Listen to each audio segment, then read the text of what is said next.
texto de Gálatas que nós lemos fala sobre isso. Não pode haver grego, nem judeu, nem escravo, nem liberto. Aqui todos vós sois um em Cristo. Quando Paulo lida ali com a situação de Onésimo no livro de Filemão, ele escreve a Filemão, que era um homem rico, e diz: Filemão, Onésimo está voltando para sua casa, ele é escravo, mas eu quero que você o trate como, não mais como escravo, mas como irmão caríssimo.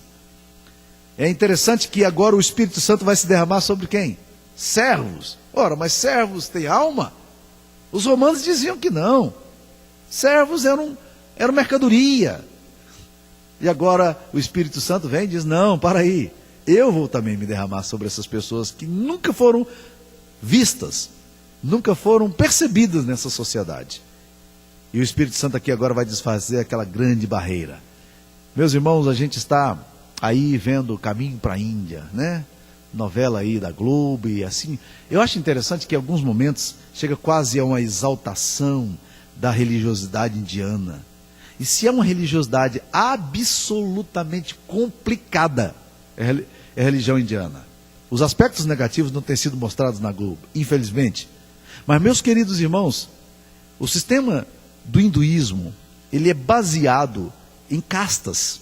Em castas. Existem os brahmanes, que são aqueles maiores, e esses aí têm acesso direto a Deus. Eles têm toda a graça de Deus, são ricos, são poderosos. Eles têm e mantêm debaixo deles pessoas com castas diferentes que não se comungam. E as coisas são tão complicadas que lá no piso inferior dessas castas, existe um grupo que não pode sequer olhar para a pessoa de uma casta superior. Não pode olhar. Se olhar, ele pode ser esbofeteado, preso. Em praça, pode ser esbofeteado publicamente. O que aconteceu? Alguns missionários foram para a Índia, alguns anos atrás, e começaram a trabalhar com essa casta. Eles não têm valor nenhum. Eles não têm reconhecimento nenhum. Eles não podem ocupar cargos públicos.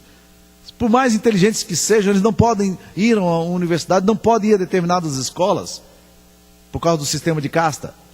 E os cristãos começaram a trabalhar com essas castas mais menosprezadas da Índia. O que começou a acontecer? Esses miseráveis começaram de repente a entender a graça maravilhosa de Deus sobre eles. Um Deus que olha e diz: não tem mais servos e servas aqui, eu vou derramar o meu Espírito Santo sobre todos. E eles começaram a se converter. Centenas de milhares de pessoas dessa casta inferior estão se convertendo.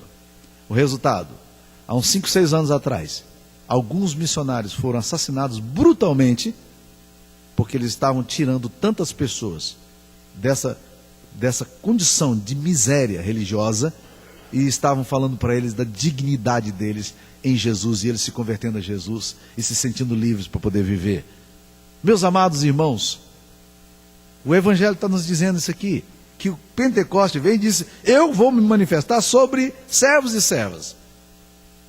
Não tem mais barreira. O que é cômico, e é cômico mesmo, porque o movimento pentecostal surgiu em 1907 num lugar chamado Azusa Street, em Los Angeles. E nesse lugar, quem começou a ter as manifestações pentecostais que hoje são tão conhecidas e difundidas, foi um homem negro chamado C.I. Moore. Ele era um homem crente, que amava muito a Jesus, que buscava muito a Deus, e começou a ter algumas manifestações diferenciadas. E um pastor branco soube desse negócio, e assim, mesmo no meio de toda a segregação racial que pairava ainda nos Estados Unidos, e ainda paira, por exemplo, a Mississippi até hoje não quis por plebiscito tirar do mapa do estado do Mississippi um símbolo de segregação racial. Até hoje no Mississippi eles mantêm na bandeira, e tanto os negros quanto os brancos querem que mantenha esse símbolo de segregação racial. Não é só o branco em relação ao negro, não, mas o negro em relação ao branco também.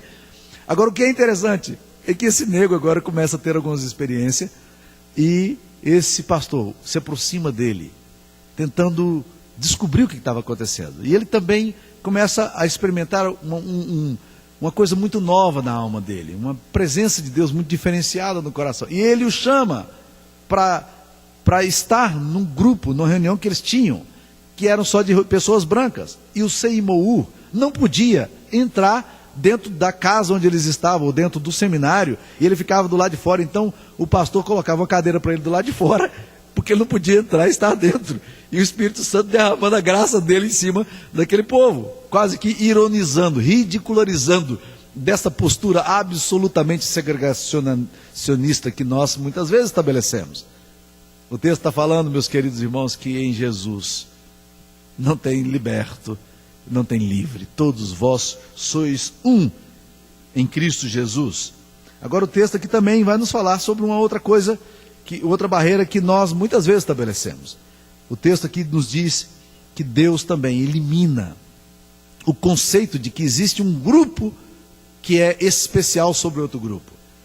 Quando Deus fala, eu vou derramar o meu Espírito, a Bíblia nos diz aqui que, no versículo 4 do capítulo 2, que todos ficaram cheios do Espírito Santo e passaram a falar em outras línguas. Todos.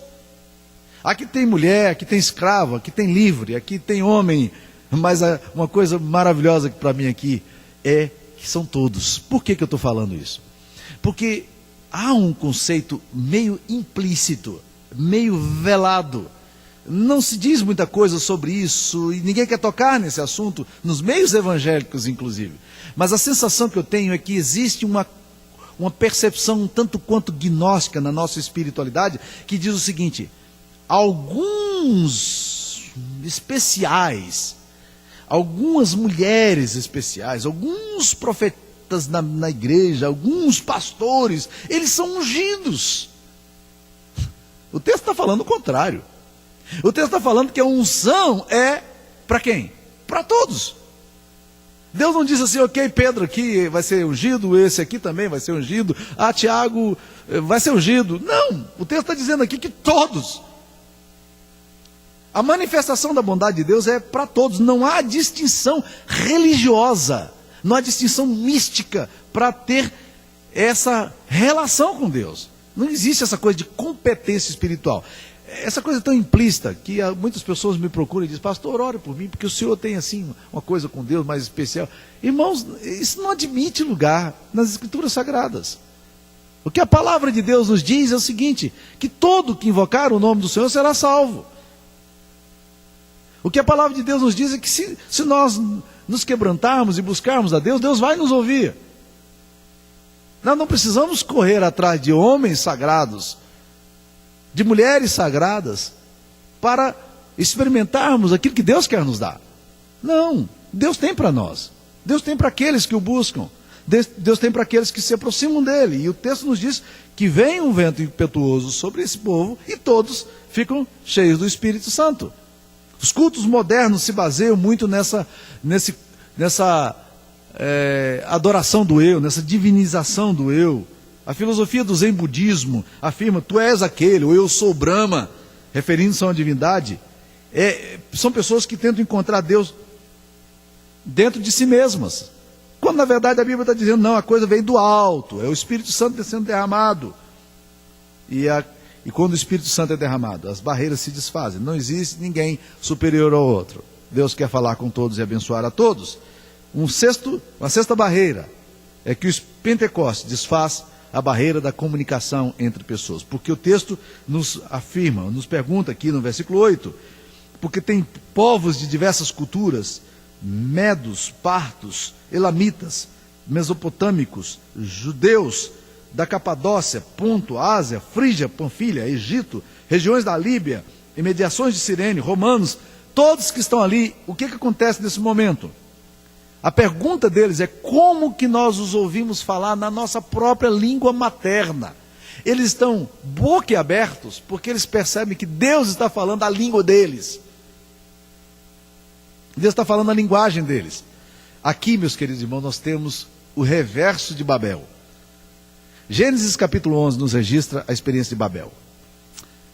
Uma sociedade autodivinizada que resolve fazer um templo para alcançar, uma torre para alcançar os céus. E eles começam então a construir.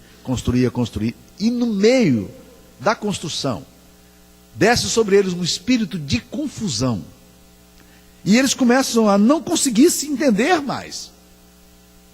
Ninguém consegue entender o que o outro fala mais. E ali ocorre o que a gente chama de Babel, que é a confusão de línguas. Eu fico me perguntando sobre o aspecto psicológico dessa coisa toda.